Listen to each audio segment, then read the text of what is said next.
کہتے ہیں اللہ کی امانت کو مخلوق تک پہنچا کر دنیا سے رخصت ہو گیا. قرآن بھی کہتا ہے آپ کے انتقال کا ذکر فَلَمَّا خَرَّ تَبَيَّنَتِ الْجِنُّ أَن لَّوْ كَانُوا يَعْلَمُونَ الْغَيْبَ مَا لَبِثُوا فِي الْعَذَابِ الْمُهِينِ.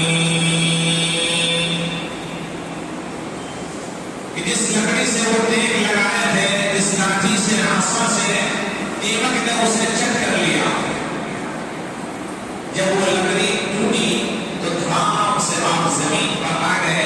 تب جناتوں کو معلوم ہوا، اس وقت جنات بیت المقدس کی تعمیر میں مشغول تھے. آپ کے روح ڈر، خوف اور حکم کی وجہ سے. بیت المقدس آپ جانتے ہیں کہ حضرت یعقوب علیہ السلام نے اس کی بنیاد رکھی. اور ایک یہ بھی ہے کہ حضرت داؤد علیہ السلام نے اس کی بنیاد رکھی، لیکن زندگی وفا نہیں کر سکی. حضرت سلیمان علیہ السلام نے نئے سرے سے اس کی شروعات کی اور اس کو تکمیل تک پہنچایا.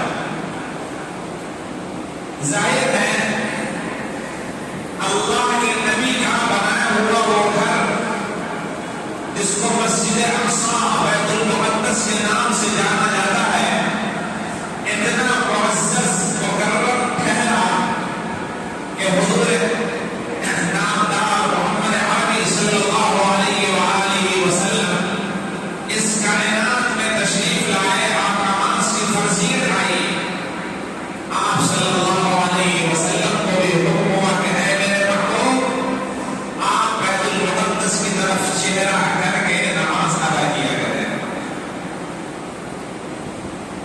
سورۃ النمل میں 16ویں رکوع سے لے کر 18ویں رکوع تک اتنا خوبصورت قصہ اللہ رب العزت نے حضرت سلیمان علیہ السلام کا اور آپ کی جو ماتحت مخلوقات تھی، جیسے چینی میں ہدہد پرندہ ہے، وَتَفَقَّدَ الطَّيْرُ فَقَالَ مَا لِيَ لَا أَرَى الْهُدْهُدَ أَمْ كَانَ مِنَ الْغَائِبِينَ.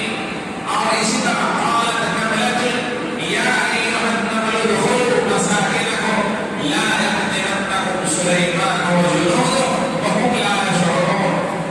اسی طرح ملکہ سبا کا زبردست واقعہ قرآن نے اس خوبصورت انداز میں بیان کیا ہے کہ آخر میں بلقیس نے یہ الفاظ بھی کہے جس کو قرآن نے ریکارڈ کر لیا، وَأَسْلَمْتُ مَعَ سُلَيْمَانَ لِلَّهِ رَبِّ الْعَالَمِينَ.